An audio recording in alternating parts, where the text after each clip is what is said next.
ರಷ್ಯಾದ ಮಾಸ್ಕೋದಲ್ಲಿ 4 ದಿನಗಳ ಕಾಲ ನಡೆಯಲಿರುವ ಇಂಡಿಯಾ ಡೇ ಉತ್ಸವಕ್ಕೆ ಇಂದು ಚಾಲನೆ ದೊರೆಯಲಿದೆ. ಭಾರತ ಮತ್ತು ರಷ್ಯಾ ಸಮುದಾಯಗಳನ್ನು ಒಗ್ಗೂಡಿಸಲು ಸಂಸ್ಕೃತಿ, ಸಂಪ್ರದಾಯ ಹಾಗೂ ಜನರ ನಡುವಿನ ಬಾಂಧವ್ಯವನ್ನು ಆಚರಿಸುವ ಉದ್ದೇಶದಿಂದ ಈ ಉತ್ಸವವನ್ನು ಆಯೋಜಿಸಲಾಗಿದೆ. ಮಾಸ್ಕೋದ ಗೋಸ್ಟಿನಿ ದ್ವೋರ್ನಲ್ಲಿ ನಡೆಯಲಿರುವ ಈ ಉತ್ಸವವು ಸಂಸ್ಕೃತಿಗಳ ಏಕತೆ, ಜನರ ಸ್ನೇಹ ಎಂಬ ವಿಷಯದ ಆಧಾರದ ಮೇರೆಗೆ ಆಯೋಜನೆಯಾಗಿದ್ದು, ವಿವಿಧ ಸ್ಥಳಗಳಲ್ಲಿ ವೈವಿಧ್ಯಮಯ ಕಾರ್ಯಕ್ರಮಗಳು ನಡೆಯಲಿವೆ.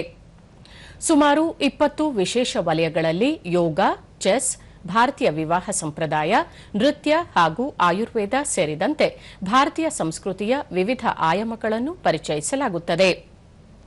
200ಕ್ಕೂ ಹೆಚ್ಚು ಭಾರತೀಯ ಮತ್ತು ರಷ್ಯಾ ನೃತ್ಯ ಕಲಾವಿದರು ಭಾರತೀಯ ನೃತ್ಯದ ವೈವಿಧ್ಯತೆ ಮತ್ತು ಕಲಾತ್ಮಕ ಪರಂಪರೆಯನ್ನು ಬಿಂಬಿಸುವ ಪ್ರದರ್ಶನಗಳನ್ನು ನೀಡಲಿದ್ದಾರೆ.